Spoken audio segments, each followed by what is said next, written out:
Sorry বিজন, আমি খুবই দুঃখিত যে বাড়ির কিছু লোকের জন্য না আমার সবসময় লেট হয়ে যায়। আদ্রিতার কথা শোনার পর বিজনের 1 ঘন্টা অপেক্ষা করার অভিযোগ এক মুহূর্তের মধ্যে মিলিয়ে গিয়েছিল। কি হলো, হাসছো কেন? লটারি পেলে নাকি? লটারি? হ্যাঁ, তুমি আসা মানে আমার কাছে লটারির থেকেও বেশি দামি, তবে তার থেকে কিঞ্চিত কম দামি একটা গিফট আমি তোমার জন্য এনেছি। This is a rare diamond necklace for you. এটা আমার জন্য? সত্যি? এই শহরে এটা খুঁজে পাওয়া খুব বিরল। Just like you. Like it? Thank you. You're welcome. Thank you for the gift. আসি তাহলে এখন।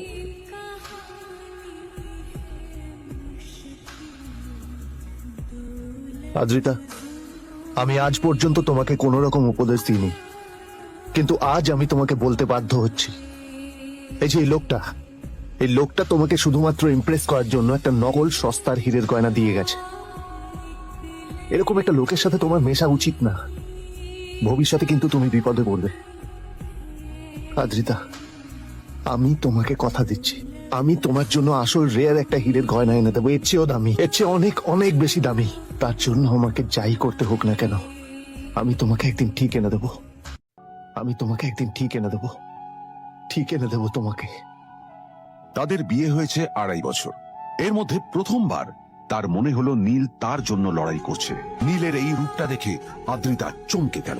আজ প্রথমবারের মতো আদ্রিতার মনে প্রশ্ন এল, নীলকে নিজে থেকে দূরে সরিয়ে রেখে আমি কি কোনো ভুল করছি? না না, এটা আমি কি ভাবছি? বিজন আমার বিজনেস পার্টনার, ও আমাদের মেইন ইনভেস্টর। নীলের এই অ্যাকশনের কারণে বিজন আমার কোম্পানি থেকে ব্যাকআউট করে গেলে কি হবে? না না না না না, নীলের জন্য আমি আমার এত বছরের পরিশ্রমকে জলে দিতে পারি না। আমার নীলকে নয়, আমার বিজনকে প্রয়োজন। এইসব ভাবতে ভাবতে আদ্রিতার নীলের উপর রাগ হতে শুরু করে। আদ্রিতার রাগ তখন চরমে উঠে যায়। আজ প্রথমবার নীল আদ্রিতার সাথে খারাপ ব্যবহার করেছে। How dare you! তোমার এত বড় সাহস! হ্যাঁ, তোমাকে কে অধিকার দেয় বলো তো যে তুমি আমারই অফিসে দাঁড়িয়ে আমাকে এতগুলো উল্টোপাল্টা কথা তুমি শোনালে? তোমাকে এখানে আনাই আমার ভুল হয়েছে, সবচেয়ে বড় ভুল হয়েছে। এবার চুপচাপ এখান থেকে বেরিয়ে যাও, right now. Get out! Neel আদ্রিতার এই কথার কোনো উত্তর দিল না। নীল জানতো যে ও যতই কথা বাড়াবে আদ্রিতা ততই বেশি রেগে যাবে। আদ্রিতা যেন তেন ভাবে নিজের রাগ চেপে ব্যাপারটা ওখানেই শেষ করার চেষ্টা করলো, কিন্তু ও তো জানতো না যে ব্যাপারটা তখন সবে শুরু হয়েছে। কি হলো, শুনতে পাচ্ছিস না? কালা নাকি? আমারই সামনে দাঁড়িয়ে আমার কেনা গিফট নিয়ে তুই মজা করলি? কত বড় সাহস রে তোর!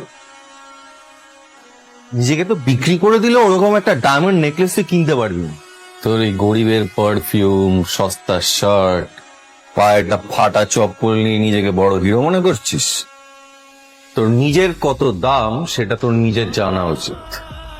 জিরো, বিগ জিরো খরচা মাউন্ট। চল।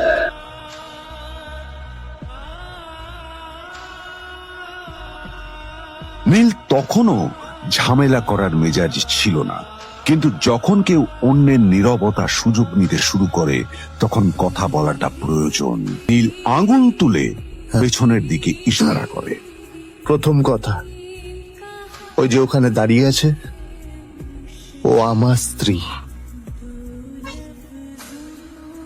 তাই আমার স্ত্রীকে তোমার নেকলেস দেওয়ার কোনো অধিকার নেই। ওকে যদি নেকলেস দিতে হয় তাহলে আমি দেব, তাই এসব ফ্রডগিরি বন্ধ করো। আর দ্বিতীয় কথা, যার পকেটে পয়সা নেই ঝনঝন আওয়াজ করা তার মানায় না।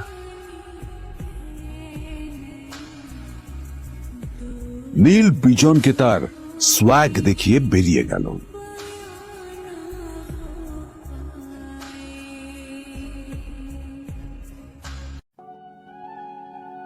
আদ্রিতার রাগে গজগজ করছিল। ওর জ্বলন্ত চোখের সামনে শুধু নীলের মুখটা ভেসে উঠছিল। ও যতই নীলের কথা ভাবছিল ততই ওর রাগ বেড়ে যাচ্ছিল। গত কয়েক মাস ধরে আদ্রিতার কোম্পানির অবস্থা একেবারেই ভালো ছিল না। আদ্রিতা তা সামলানোর আপ্রাণ চেষ্টা করছিল, কি যে করবে ও সেইটাই বুঝে উঠতে পারছিল না। তারপর বিজনের সাথে ওর দেখা হলো, আর তখনই বিজনের সাথে ওর বন্ধুত্ব হলো। বিজন একটা খুব বড় পরিবারের সদস্য।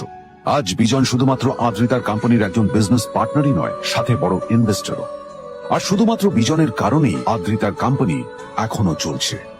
এই কোম্পানির সমস্ত লস বিজনই বহন করে এবং আদ্রিতারও ওকে তাই খুব প্রয়োজন। বিজনের সাথে বন্ধুত্ব করা আদ্রিতার পক্ষে সহজ কাজ ছিল না। অনেক কাঠখড় পুড়িয়ে আদ্রিতা ওর কাছাকাছি এসেছিল। সবকিছু ঠিকঠাকই চলছিল, সবকিছুই আদ্রিতার প্ল্যান অনুযায়ী হচ্ছিল, কিন্তু নীল আজ এসে সবকিছু নষ্ট করে দিল। চিজ কি দরকার ছিল বুঝতে পারছি না। কি দরকার ছিল নীলের বিজনকে এতগুলো কথা শোনানোর? এবার বিজন আমাকে টাকা দেবে কিনা সেটাও জানি না, আমার কোম্পানিতে ইনভেস্ট করতে চাইবে কিনা সেটাও বুঝতে পারছি না। কি করব?